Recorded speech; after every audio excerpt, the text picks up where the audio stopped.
nuestro problema es cómo hacer la revolución en una sociedad que funciona bien. Fíjense ustedes el cinismo, ¿no? ¿Cómo hacer la revolución en una sociedad que funciona bien?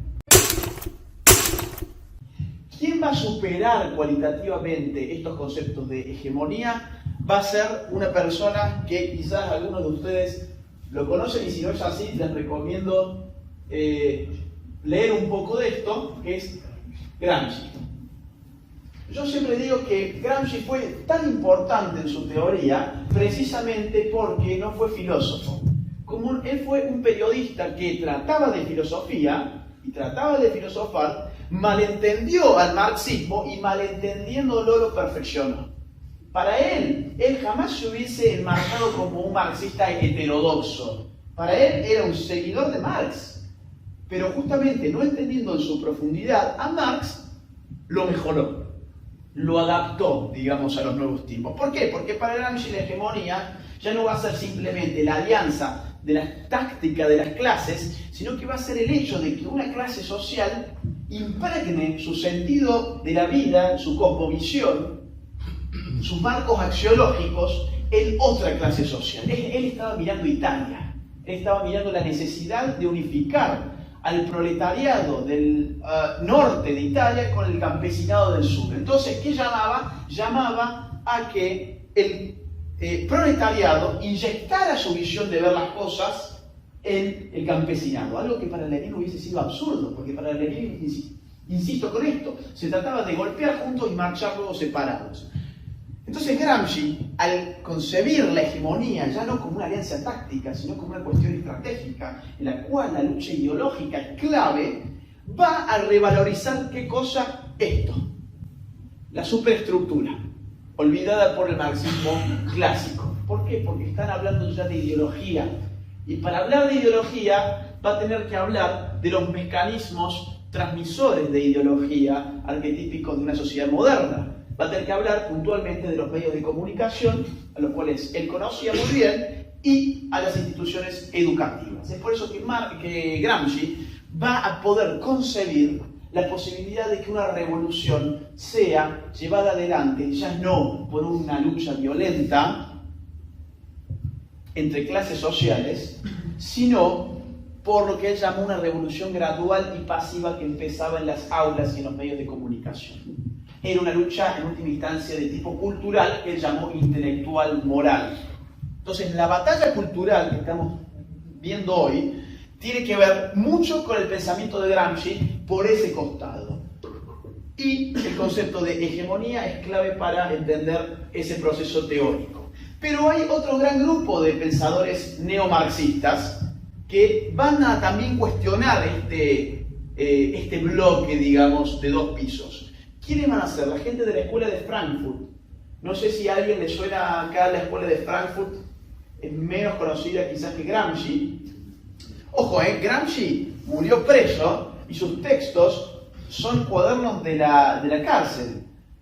No son libros que él vio publicados, son anotaciones que él escribió desde la cárcel y que recién cobraron relevancia práctica a partir de los 80. En los 70, cuando digamos, estaba dando toda la lucha armada acá, nadie sabía quién era Gramsci. Se sabía quién era Lenin, pero no Gramsci.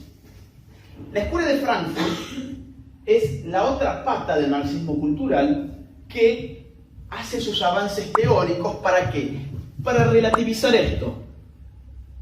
Esta linealidad entre estructura y superestructura, donde la estructura es la que te determina la superestructura, es decir, que la forma en que vos pensás es simplemente un reflejo de tu relación con los medios de producción, había que ponerlo en cuestión para que el marxismo pudiera avanzar y adecuarse a los tiempos actuales. Y la escuela de Frankfurt lo ve esto tan bien, que ellos eran un grupo judío marxista que en la década del 20 crean en Frankfurt un instituto de investigación crítica.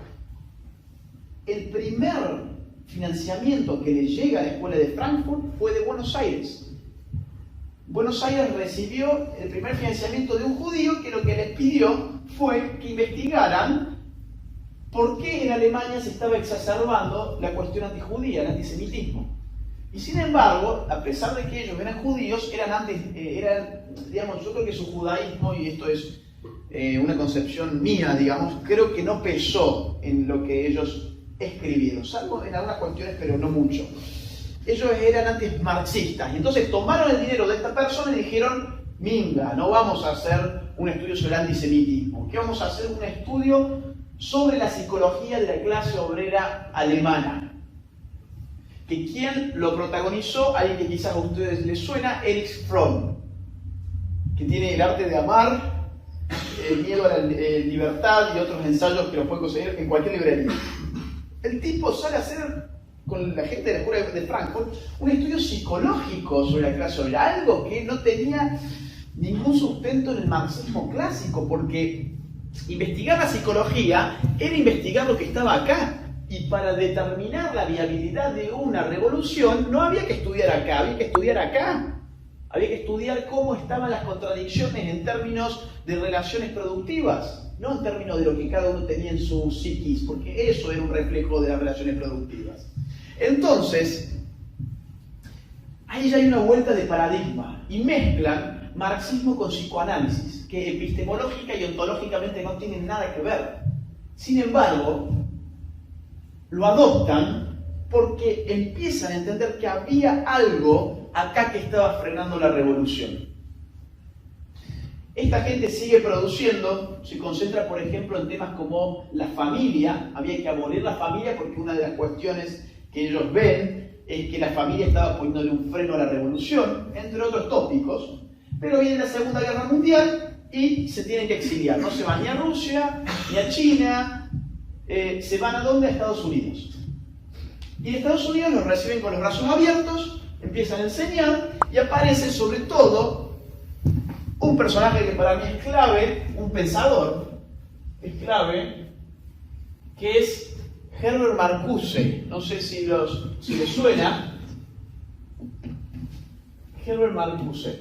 Él se vuelve el ídolo y el mentor intelectual de lo que no por nada en Estados Unidos se llamó la New Left, la nueva izquierda.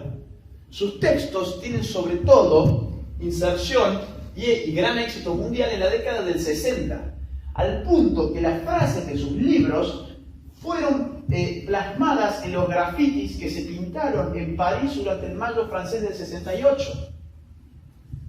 Al punto que él les hablaba, por ejemplo, a los movimientos contraculturales de la época, a los grupos negros, a los grupos hippies, a la New Left, etc. ¿Y qué ve Herbert Marcuse? En la década del 60 está viendo la década de oro del capitalismo de América del Norte.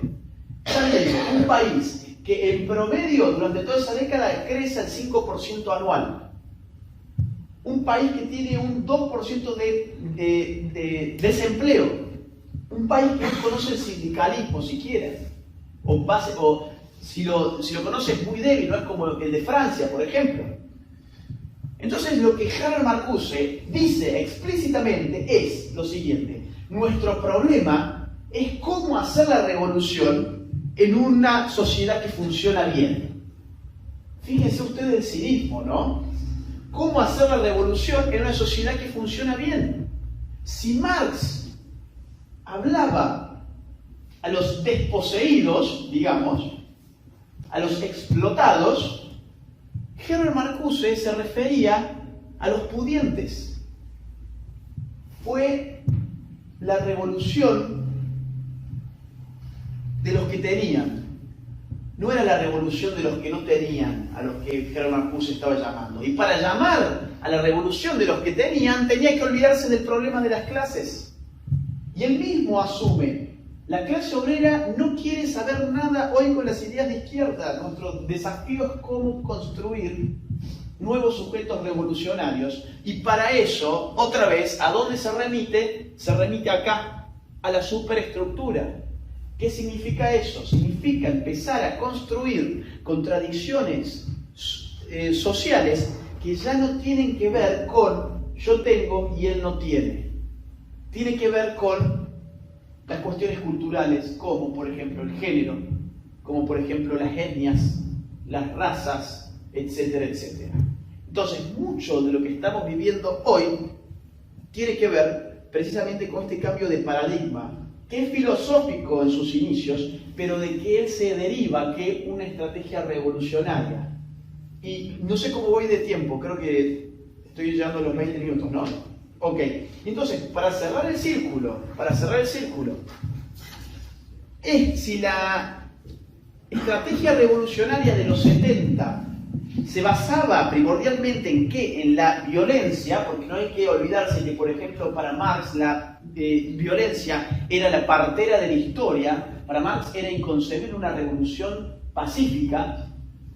Para Lenin también era inconcebible. Lean si no El Estado y la Revolución de Lenin, y ahí van a encontrar donde él dice, es inviable una revolución que no sea armada.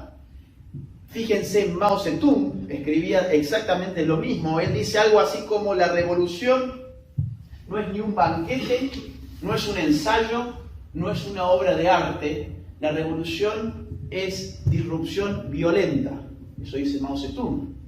O el Che Guevara, el Che con su teoría del foco, que era el militarismo exacerbado. La teoría del foco, ¿qué era? Era primero la fuerza guerrillera, que va a iluminar, por eso es el foco, que Nico sabe mucho más sobre este tema, pero va a iluminar a la sociedad de modo que genere el partido de masas. Es decir, lo militar se anteponía a lo político. Entonces, cuando hablamos sobre los 70, estamos hablando de un modelo perimido, que no corre más en el mundo de hoy. Y si no, fíjense en la experiencia de la FARC. Cuando se hizo ahora hace poquito el referéndum para la paz con la FARC, yo lo leí y contabilicé 111 veces la palabra género. Ustedes díganme, ¿qué hacían 111 veces referida a la palabra género en un acuerdo de paz donde se suponía que estaban solucionando un problema humanitario, bélico? Bueno, ¿qué estaban haciendo? Estaban justamente terminando con la FARC, que ancla a Colombia en un modelo de vieja izquierda para dar paso a las nuevas estrategias que están teniendo lugar en todo nuestro continente, que son de la nueva izquierda. Estrategias que, sin embargo, se empezaron a aplicar desde por lo menos los 60 y los 70 en el primer mundo de esta forma. O sea que lo que vivimos acá, hoy en día, es algo que lleva años, lleva décadas en otros lugares. Solamente que nosotros siempre llegamos tarde. Entonces, mientras esta gente estaba hablando sobre estas cuestiones, acá todavía se seguía con el esquema viejo, el esquema que ya no tenía lugar. Hoy estamos viviendo, entonces cierro, ya no una revolución que modifique en primer término el aspecto estructural, porque habíamos dicho que un registro de la revolución era el estructural, y cuando digo estructural digo económico, sino que es una revolución que ha privilegiado ahora la dimensión cultural. Por eso estamos hablando de una revolución cultural. Esa es la línea que une una cosa con la otra. ¿Hay una revolución en ciernes? Claro que sí, sin lugar a dudas. Es una revolución que, sin embargo, ya al no hacer hincapié en modificar la estructura económica de una sociedad, no necesita de las armas, porque de lo que se trata es modificar la estructura cultural de una sociedad. Y para eso no hace falta armas. Para eso, ¿qué hace falta? Intelectuales. Para eso hace falta tipos que escriban libros, tipos que den clases, tipos que aparezcan por los medios de comunicación. Y es un proceso obviamente de mucho más tiempo, y por eso es que Gramsci la llamó, insisto, revolución gradual y pasiva, cuyo peligro máximo es precisamente que es una revolución que no se percibe fácilmente.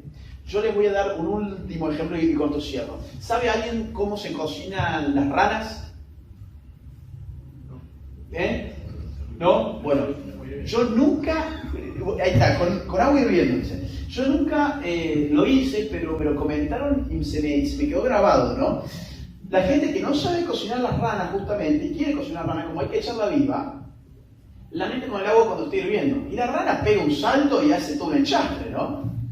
Entonces, los que saben cocinar las ranas dicen, hay que meterla con el agua fría, taparle la olla y ir subiendo de a poquito el fuego, de manera que cuando el agua hierva, la rana ya esté frita, ¿no? O sea, ya no puede salir. Bueno, esa metáfora creo que se aplica muy bien a la diferencia entre una revolución armada del tipo de la década del 60 y 70 en América Latina, que fracasó, en todos los lugares menos en Cuba, pero por otras razones que después seguramente Nico les puede hablar mucho mejor que yo, que no anduvo bien, que fracasó, y sin embargo ahora lo que han aprendido es que la rana no se cocina con el agua hirviendo, se cocina con el agua fría y el agua se va subiendo muy de poquito.